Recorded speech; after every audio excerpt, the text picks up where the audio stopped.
আচারটা বন্ধুরা ঠান্ডা হয়ে গেছে, এবার আমি একটা কাঁচের শিশির মধ্যে ঢেলে নেব। নমস্কার বন্ধুরা, ক্রিয়েটিভ ফ্যামিলিতে আপনাদের সবাইকে স্বাগত জানিয়ে চলে এসেছি আরও একটি নতুন রেসিপি নিয়ে। আজকে আমি শীতের বাছাই করা সবজি দিয়ে একদম দোকানের মতো করে আচার বানিয়ে দেখাবো, যেটা সারা বছর সংরক্ষণ করে রাখা যাবে।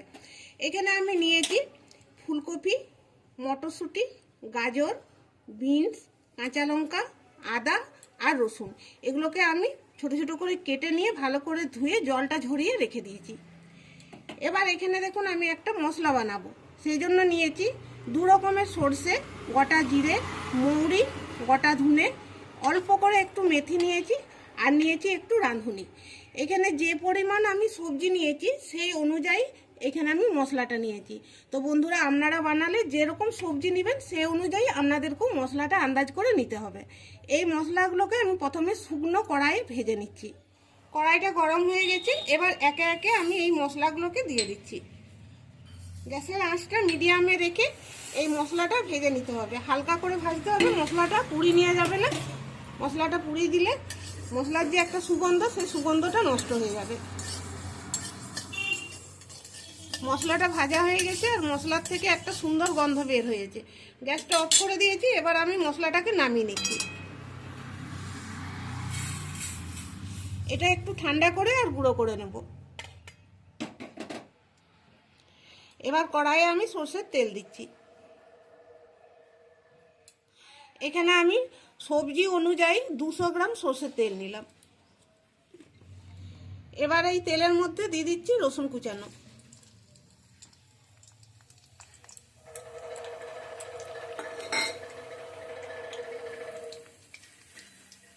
আদা কুচানোগুলোও দিয়ে দিচ্ছি। তেলটা হালকা গরম হবে সেই সময়তে এগুলো দিতে হবে। এবার আদা আর রসুন আমি হালকা করে ভেজে নিচ্ছি।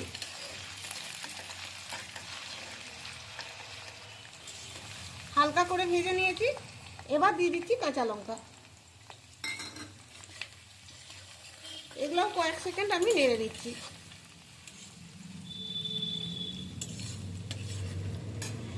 এবার আমি সব সবজিগুলো একে একে দিয়ে দিচ্ছি।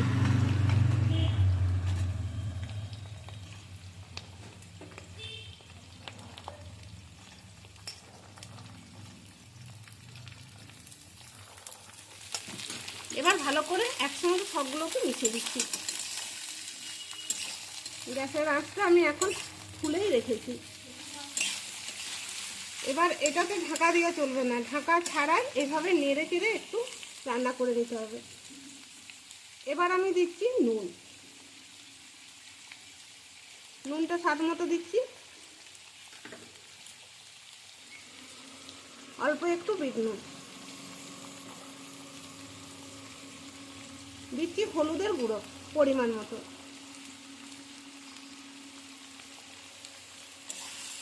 আবারও ভালো করে মিশিয়ে নিচ্ছি। এভাবে নেড়ে চেড়ে একটু রান্না করে নিতে হবে।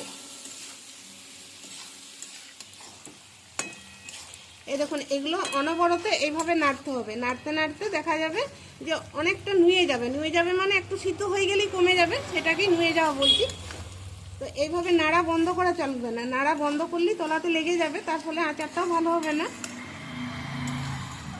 এবার আমি গ্যাসের আঁচটা কমিয়ে দিচ্ছি। এতক্ষণ গ্যাসের আঁচটা ফুল করাই ছিল। গরমের দিনে এই আচারটা বানালে কি হয়, আমটা পাওয়া যায়, কাঁচা আমটা এতে দেওয়া হয়, তাতে খেতেও ভালো লাগে। তো যেহেতু আমার কাছে এখন কাঁচা আম নেই, সেই জন্য আমি বাড়ির তৈরি করা আমচুর পাউডার দেবো। 2 চামচ আমচুর পাউডার দিচ্ছি। আপনারা এখানে লেবু দিতে পারেন, পাতিলেবুর রস কিংবা পাতিলেবু ছোট ছোট করে কুচো করে দিতে পারেন। এবার আমি যে মশলাটা ভেজে রেখেছিলাম সেই মশলাটাই এবার যে গোটা মশলাটা আমি ভাজলাম সেটাই গুঁড়ো করে নিয়েছি, এটা দিয়ে দিচ্ছি।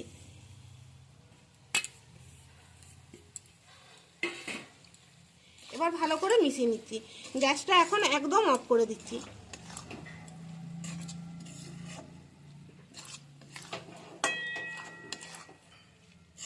কড়াইয়ে রান্না করতে করতে এই আচারটা 3 ভাগের 2 ভাগ হয়ে যাবে, আর 1 ভাগ তৈরি হবে রোদে দিয়ে।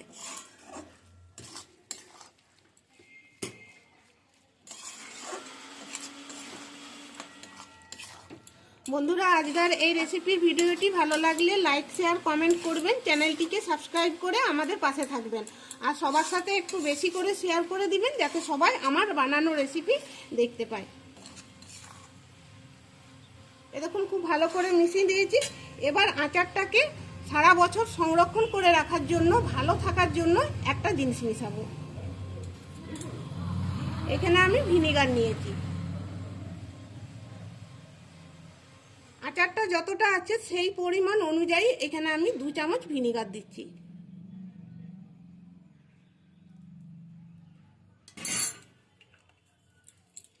এবার ভিনিগারটা দিয়ে ভালো করে মিশিয়ে দিচ্ছি। আর এই আচারটা রুটি, পরোটা, লুচি, গরম ভাত আরও অনেক কিছু দিয়ে খাওয়া যাবে। এই আচারটা তৈরি করতে সেরকম কিছু খরচাও পড়ে না, আর সময়ও লাগে না, ঝটপট তৈরি হয়ে যায়, খেতেও খুব সুন্দর লাগে। এবার এটা একটু ঠান্ডা করে নেবো, ঠান্ডা করে কাঁচের বয়ামে এটা রেখে দেবো। একটু পরে আপনাদেরকে দেখাচ্ছি, ঠান্ডা হয়ে যায়। আচারটা বন্ধুরা ঠান্ডা হয়ে গেছে। এবার আমি একটা কাঁচের শিশির মধ্যে ঢেলে নেবো। আপনাদের হাতের কাছে যেরকম শিশি থাকবে সেরকম শিশিতেই আপনারা ঢেলে রাখবেন। এখানে আমি একটা হরলিক্সের শিশি নিয়েছি, এই শিশিটাতেই ঢেলে রাখবো।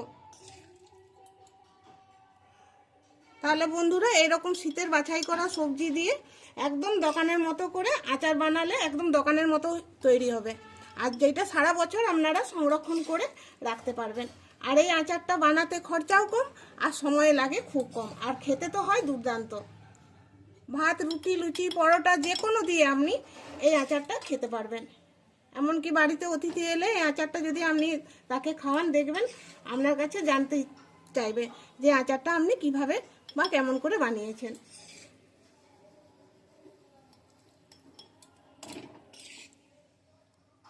এই দেখুন সব আচারটা এটাতেই ধরে গেছে, আর একদম আচারটা এক শিশি হয়েছে।